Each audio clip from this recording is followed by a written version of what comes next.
And welcome back to LinkedIn Logs. I'm your host, Chad White. If you didn't know, this is the Jobs Podcast for the website, cpluscomedy.com. Like I just said, it's a website. Go there. Usually I don't let that thing go on, the theme song, go on for longer than 20 seconds for this show before I hop in.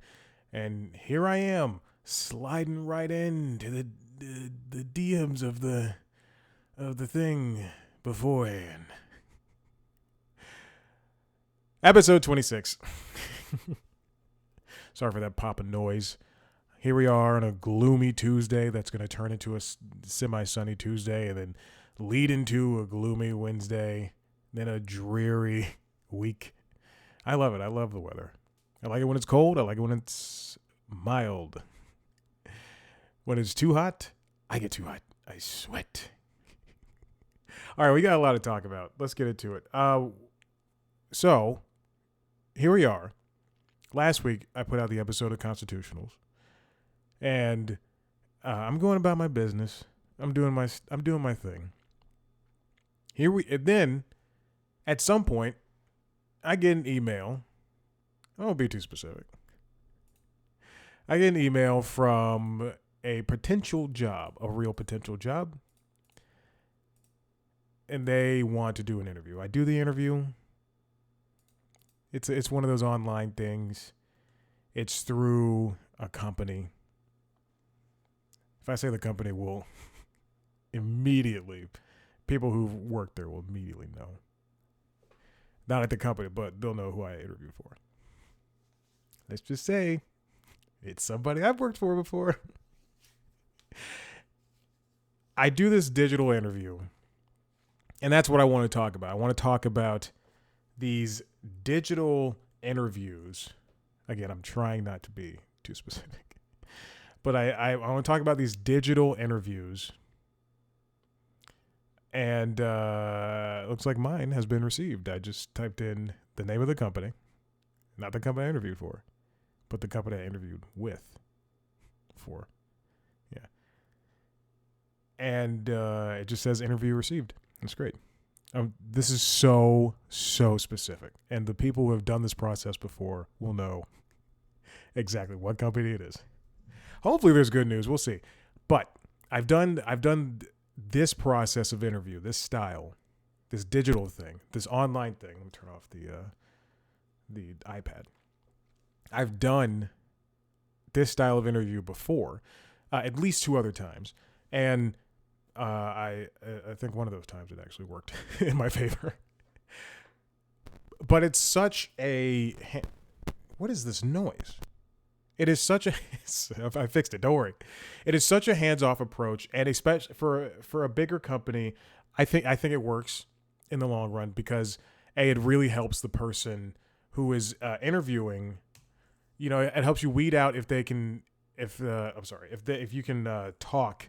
If that person can have an interview and have a conversation and talk and kind of put themselves up in a higher degree with these broad general questions that they ask. So the company I interviewed with, what they do is they use the software. It's all online, and you have to have a camera.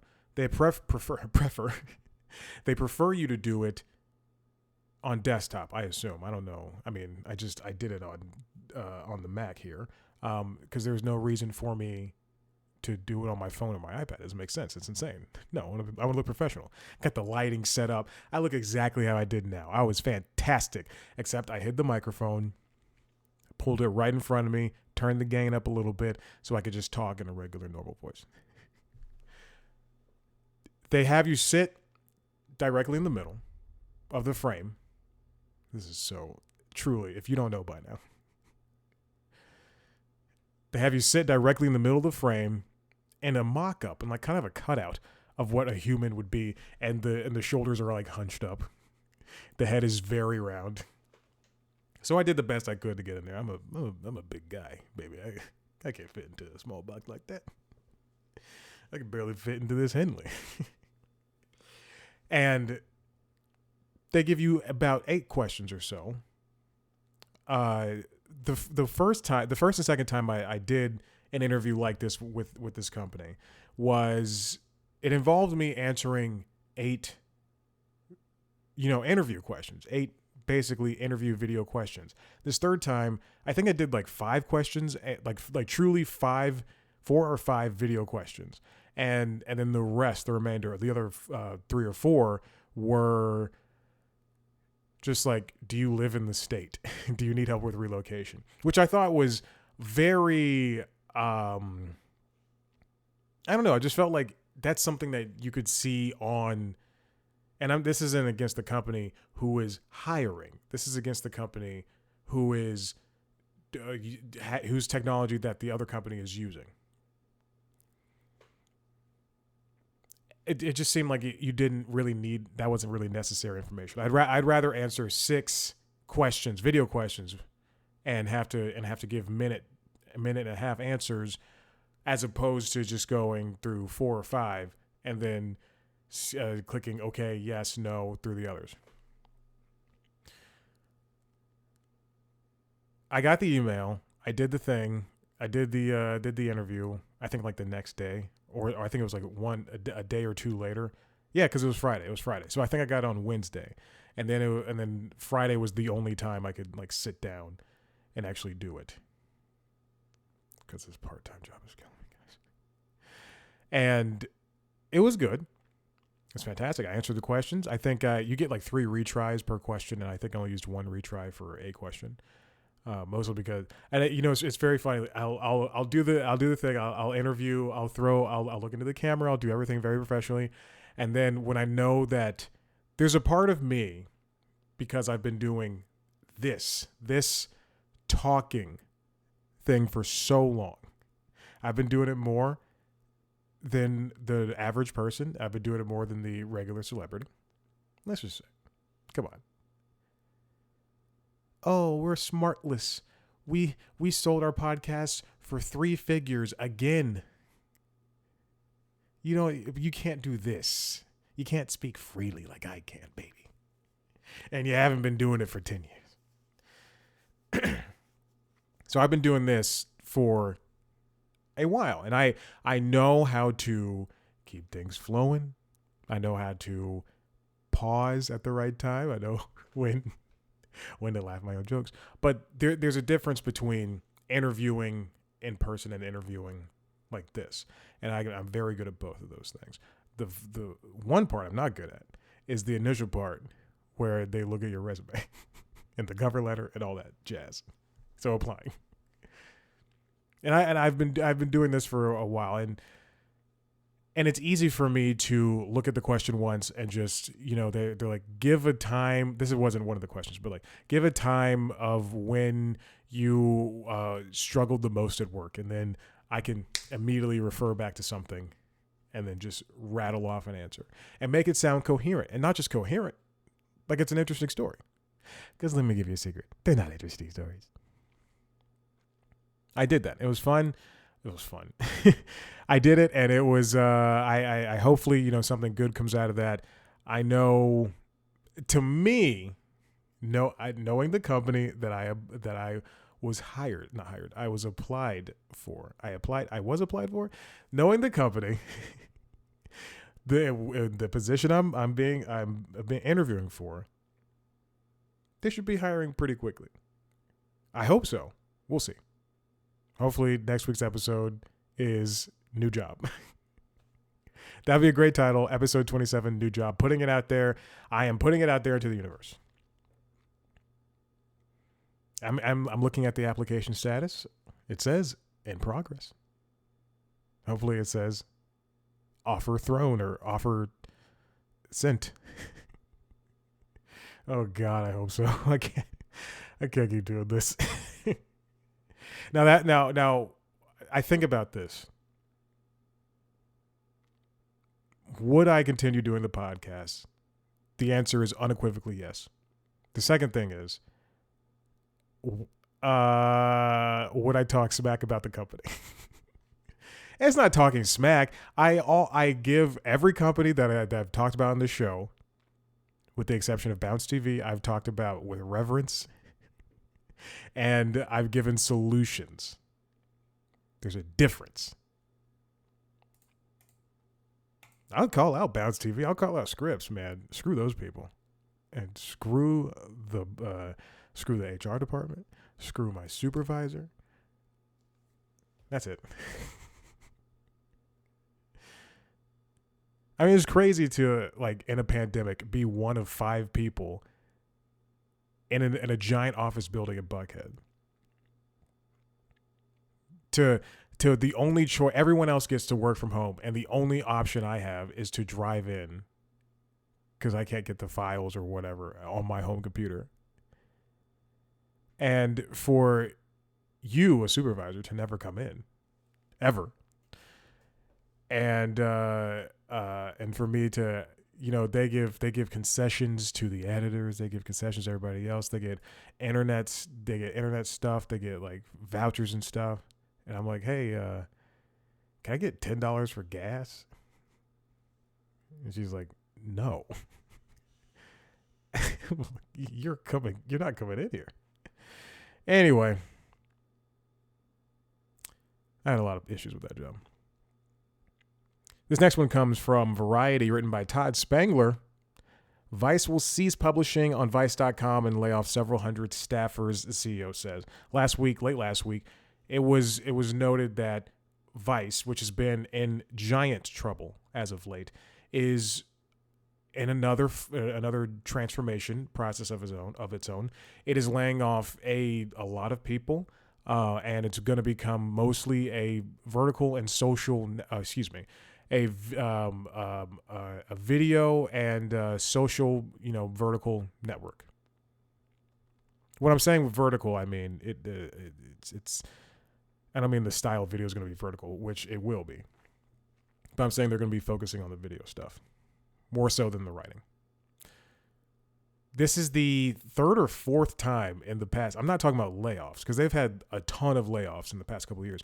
This is the 3rd or 4th time this is transformed. Vice is transformed. A couple of years ago, speaking of verticals, got rid of Waypoint, which is their gaming vertical, and I think they narrowed everything down to basically like Noisy and Munchies and Vice and like some other Motherboard and some other stuff.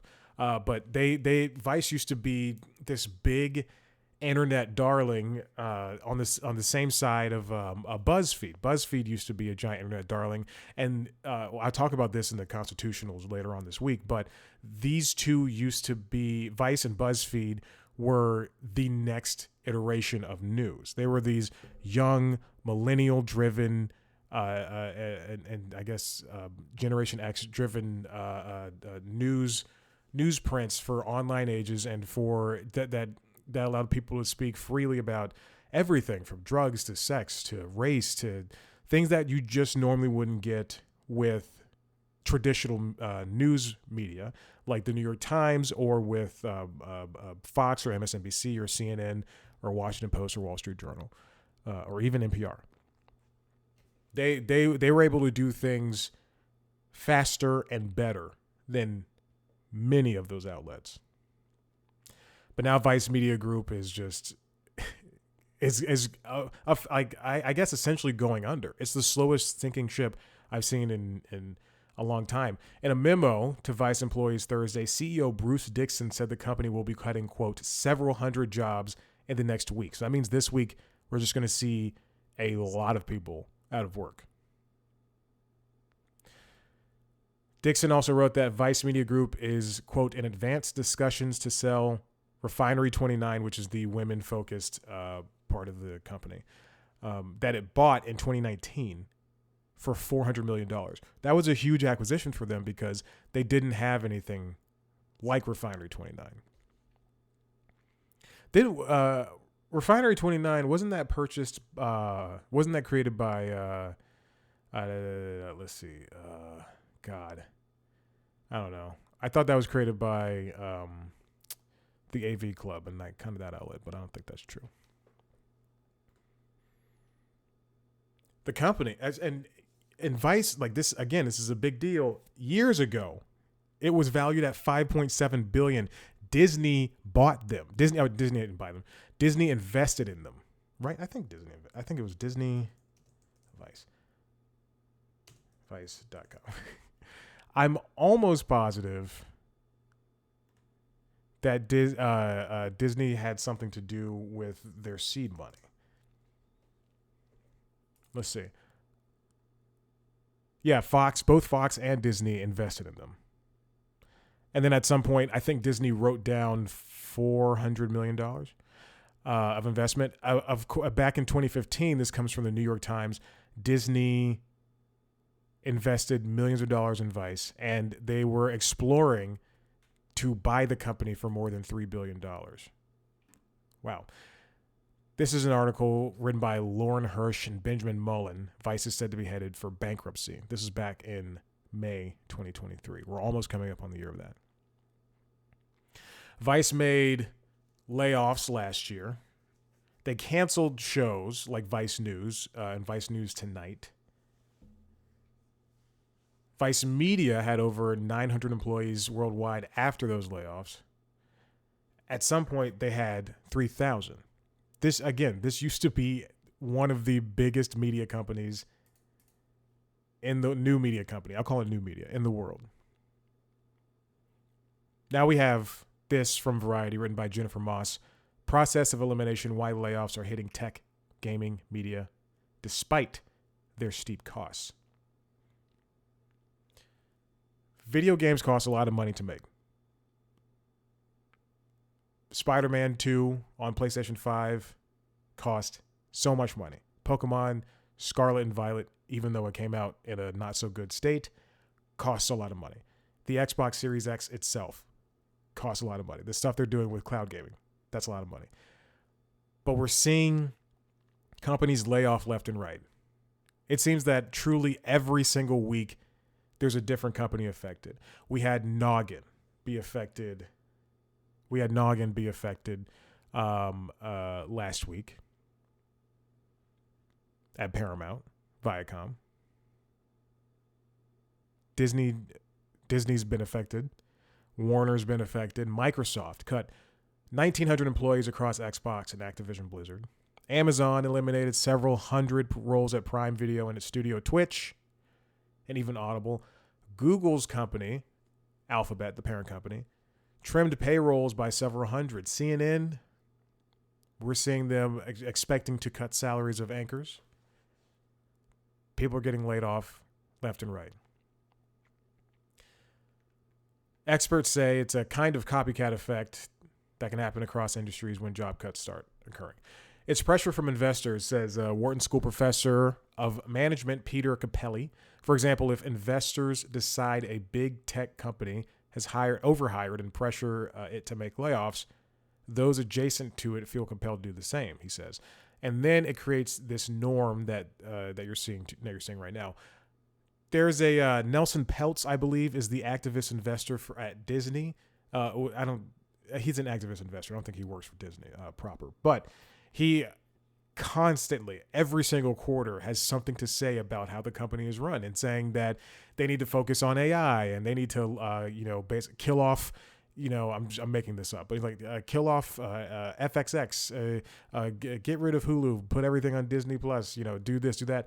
They say these activist investors say things that sometimes could help a company, but other times just don't really jive with what's going on with how companies are supposed to be run. But more often than not, these investors or these analysts will say, because they're essentially hired consultants. Some of them, not a lot of them are being hired by companies, but some of them are. And whether their input is needed or not, somebody will be at Vice or see Vice's numbers and go, Vice, you need to lay off X amount of people because you have this much money and you're going to have this much money if you're able, you'll have much more if you're able to lay people off and get above board and this and that and the other thing.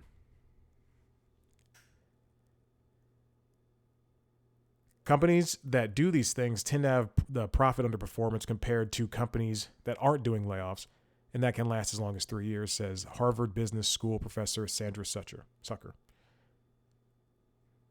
That's because the total cost of job cuts include severance, benefits, helping former workers find employment. There are also less tangible drawbacks. Layoffs result in, quote, disengaged and frightened employees, Sutter says. When you think about this in human terms, they're saying to people, you're okay and good as you are until I decide you're not. Which is how I felt at Bounce TV when EW Scripps finalized their acquisition of the company, and I was let go over video. Oh man, by somebody who soon became who got her own. After I asked about my own what's it called promotion, I just wanted more. I just wanted a little bit more money, truly. She got a promotion. She got a giant promotion. She's named Vice something. Very true. And I was canned. We're going to see more cuts in the gaming sector, even at bigger companies. I think Toys for Bob, which did both the Crash Bandicoot and Spyro collections and new games, they saw some losses. Again, with this Microsoft Activision Blizzard thing, we knew that was going to happen. But major game studios are shifting their focus from growth to profitability, similar to media company strategy for the streaming businesses, and are doubling down on tentpole franchises, which means that they're going to be spending some money. You're going to see bigger budgets. And then they're going to be sending whatever money they make from, Sony, whatever money they make from Spider-Man 2, whatever money's made from for Nintendo from Pokemon Scarlet and Violet. Then they're going to be able, I'll name Microsoft, whatever money's made from Halo Infinite. they're gonna take or Game Pass, I guess at this point. They're going to take that money, they're going to bring it in, and then they're going to be more willing to dole it out to indies and to AA games instead of AAA games, and to maybe even some mobile stuff, because that's where the profit is right now. Mobile games and looter shooters, all that crap. But we're seeing it seems unfair, and it truly is. But this is how it's going to be, at least until they start seeing some type of profit. I don't know what it is. I mean, inflation numbers aren't as bad. You see that on the news all the time. I see it on Squawk Box. I see it on CNN. I see it on CBS. They say inflation numbers aren't that bad. When is the economy going to respond? Or when are companies going to respond to that part of the economy? Are they just being trepidatious? Are they playing it safe? Are they, when you look at Netflix and Hulu and ABC and Fox broadcasting and NBC, when you see all these networks canceling shows or pulling back and not really buying as many shows as they used to, Peak TV is going down, as John Landgraf, the president of FX, said a couple weeks ago. When we used to have I think at our highest point we had 900 plus new shows, 900 plus new shows, and now we're down to like 600 or 700 new shows, or 800. I don't know. I forgot the numbers. This is a long time ago. 2 weeks.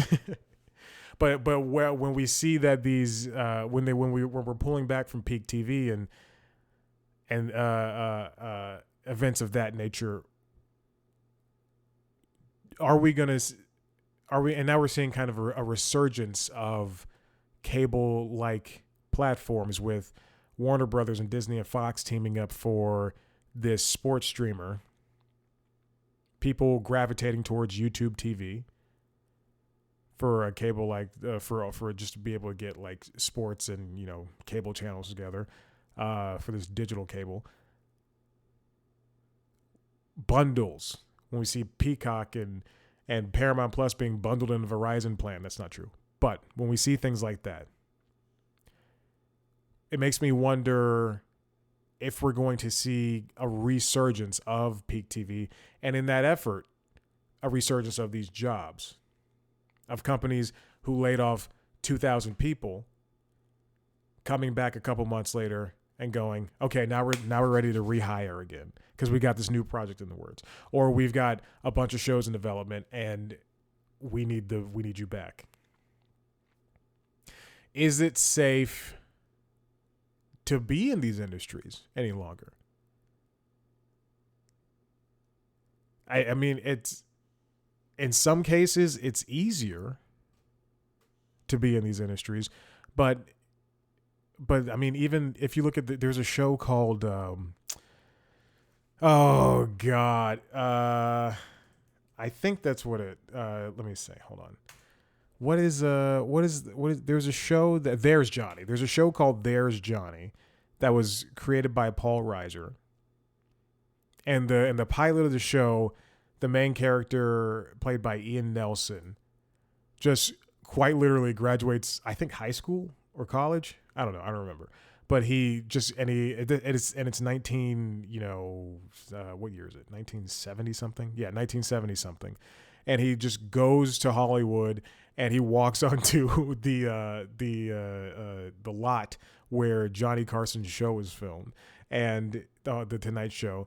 And he's like, I want a job. And then they just hire him.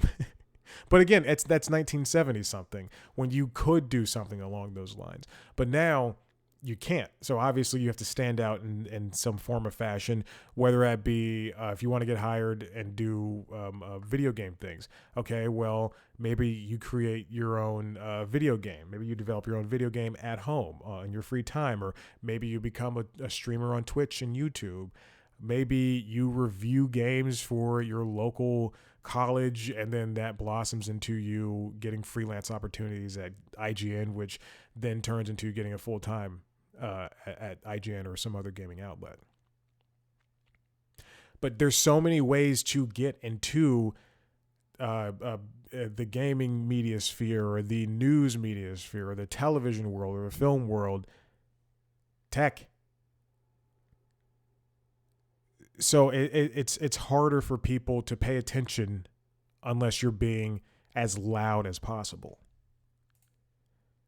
And even then, that it doesn't necessarily work. I'm living proof.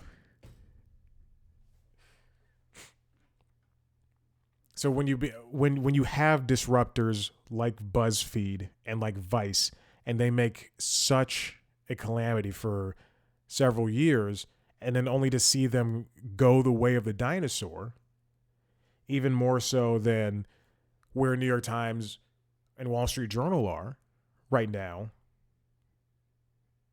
because they've made the pivot. I mean, but also it's because they are the storied names.